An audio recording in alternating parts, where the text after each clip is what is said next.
안녕하세요, 뉴스반장입니다. 가만 있지를 못합니다.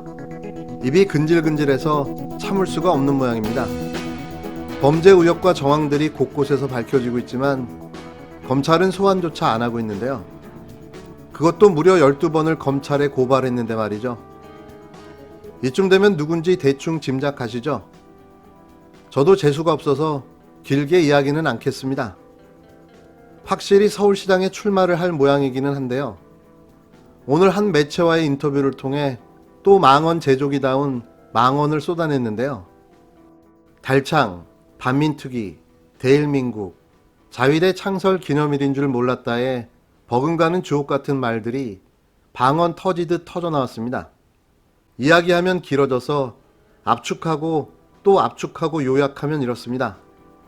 문재인 정권은 신독재 국가이며 완성 단계의 정점을 찍고 있다. 대통령 마음대로 하는 친위 수사청 완성이 공수처법이다. 180석 거대 여당의 밀어붙이기 입법 독주 문제가 많다. 김종인 비대위원장의 대국민 사과는 시기적으로 적절하지 않다.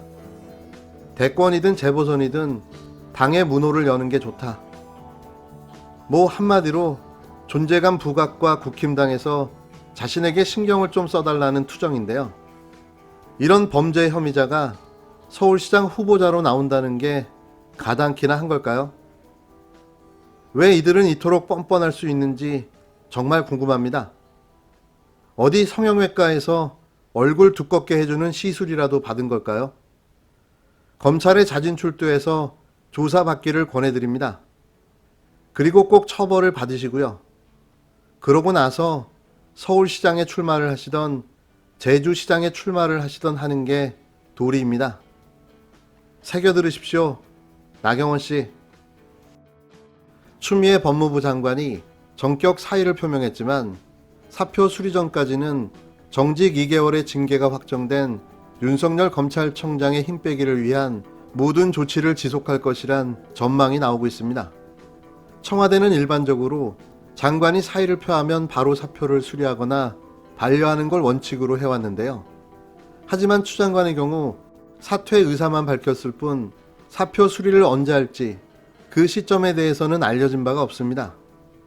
그래서 더 검찰 내부에서 말들이 많이 나오고 있는데요. 곧 있을 검찰 고위급 인사 때문이죠. 사직서를 던진 법무부 장관이 뭘 못하겠습니까? 어쩌면 이렇게 타이밍도 전략도 뛰어난지 놀라울 따름인데요. 윤석열 정직 2개월 동안 검찰을 마지막으로 손볼 절호의 기회가 생긴 듯합니다. 벌써부터 검찰 안팎에서는 여권 눈밖에 난 검찰 지휘부에 대한 찍어내기 인사와 함께 내년 1, 2월로 예정된 검찰 정기 인사에서 주요 수사팀 물갈이가 단행되지 않겠냐는 이야기가 나오고 있는데요. 법조계와 정치권에 따르면 추 장관은 16일 문재인 대통령에게 법무부 검사징계위원회가 의결한 윤 청장 징계를 보고 제청하며 사의를 표했고 문 대통령은 숙고의 수용 여부를 판단하겠다고 했습니다. 통상 대통령이 국무위원 사의 표명을 반려할 경우 이를 공표하진 않는데요. 이에 청와대가 전날 저녁 브리핑을 통해 추 장관의 거취 결단을 즉각 공개한 만큼 사의는 수용될 것이란 관측이 대체적입니다. 관건은 사표 수리 시점인데요. 문 대통령이 마지막까지 맡은 소임을 다해주기 바란다고 한 만큼 연초 검찰 정기 인사와 고위공직자 범죄수사처 출범 이후 추 장관 거취가 정리될 거란 전망입니다. 추 장관은 이날 하루 연가를 내고 출근하지 않고 휴식을 취하며 마지막 대응책을 구상한 것으로 알려졌습니다. 윤 청장은 업무 복귀를 위해 이날 행정법원에 소장을 접수하고 법적 대응을 본격화했는데요. 법원이 만약 징계 처분에 대한 집행정지 신청을 기각할 경우 추 장관이 청장 공백 중 인사를 단행할 가능성을 배제할 수 없습니다. 검찰 수뇌부 중에 윤 청장 정직 기간 동안 청장 직무대행을 맡는 조남관 대검찰청 차장검사가 우선 교체 대상으로 거론됩니다. 추 장관의 측근으로 분류됐던 조 차장은 추 장관의 윤 청장 징계 청구 및 직무 배제 결정에 철회해달라고 했고 최근 재판부 문건 의혹 관련 법무부가 윤 청장을 직권남용 혐의로 수사 의뢰한 사건 등을 서울 고검에 배당해 법무부가 국민 기대에 부응하는 조치라고 보기에 어렵다고 반발한 바 있는데요. 월성 원자력 1호기 경제성 평가 조작 의혹 수사를 지휘하는 이두봉 대전지검장, 채널A 사건 관련 정진웅 광주지검 차장검사를 독직 폭행 혐의로 기소한 조상철 서울고검장 등의 교체 가능성도 주목됩니다. 야권에선 주요 사건 수사팀을 해체할 것이란 전망도 내놓고 있는데요. 검사 출신인 국힘당 김진태 전 의원은 전날 월성 사건, 청와대 울산시장 선거 개입 의혹 사건을 언급하며 수사는 올 스톱되고 연초 대규모 검사 인사를 단행해 수사팀을 공중 분해시킨다. 그러는 동안 공수처를 출범시켜 저 사건들을 가져가 뭉갠다고 주장했습니다. 현재 검찰에서 수사 중인 권력형 비리 사건은 이 밖에도 서울 남부지검 라임 의혹, 서울중앙지검 옵티머스 펀드 사기 및 정관계 로비 의혹 사건 등이 있는데요. 정권을 공격하기 위해 기획 수사를 하고 있는 정치 검찰들을 응징하는 인사는 너무 당연한 거 아닌가요? 다 경질하고 좌천하는 게 맞죠. 그게 싫다면 나가시던지요. 개혁의 시간은 언제나 오지 않습니다. 최선을 다해 마무리하고 청산해야 맞는 거죠.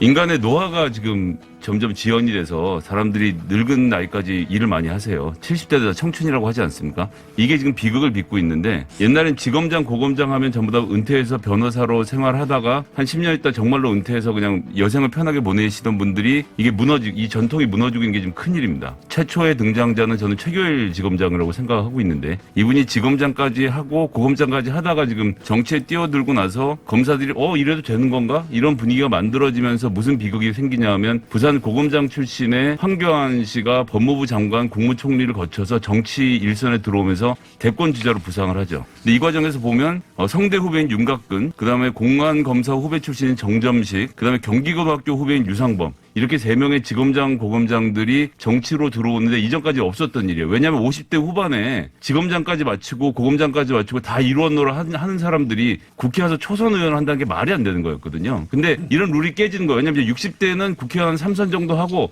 그다음에 70대 변호사 좀 하다 은퇴하면 되겠다는 생각을 하게 되면서 검사장 출신의 정치인이 대량 양산되기 시작을 했는데, 문제는 판사는 재판을 랜덤으로 하기 때문에 판사가 뭘 하기가 되게 어렵습니다. 딱 그 재판을 맡기가 어려운데, 검사들은 특히나 지검장들과 고검장들은 사건을 배당을 할 수도 있고 어떤 문제에 대해서 기획을 해서 수사를 할 수 있는 능력도 가지게 되거든요. 그래서 최근에 1년에 이 윤석열 총장 관련된 사태 벌어지고 나서 일선 검사들 사이에서 그런 말이 공공연하게 돈다는 거예요. 선거법은 우리가 들고 있는 이상 니들 두고 보자, 이런 얘기가 나오고 있다고 하는데, 그럼 이제 검사장 이상들이 본인이 정치하려고 생각하면 기획해서 본인 출마할 지역까지 타겟을 해서 사건을 만들어서 출마할 수 있는 걸 그냥 열어놓은 상태로 간다는 것. 그러니까 예전에는 협객이 있던 시절에, 도가 있고 의가 있던 시절에 이 검사들은 칼잡이로서의 자기 품위가 있었는데, 이제는 생존을 해야 된다는 생각으로, 정치에 대한 야망으로 이 모든 걸 흩뜨리고 있다는 점에서 저는 큰 문제라고 생각하고, 검사들의 정치 참여 어느 정도 시간적인 제한을 둬야 되는 상황이 왔다고 봅니다.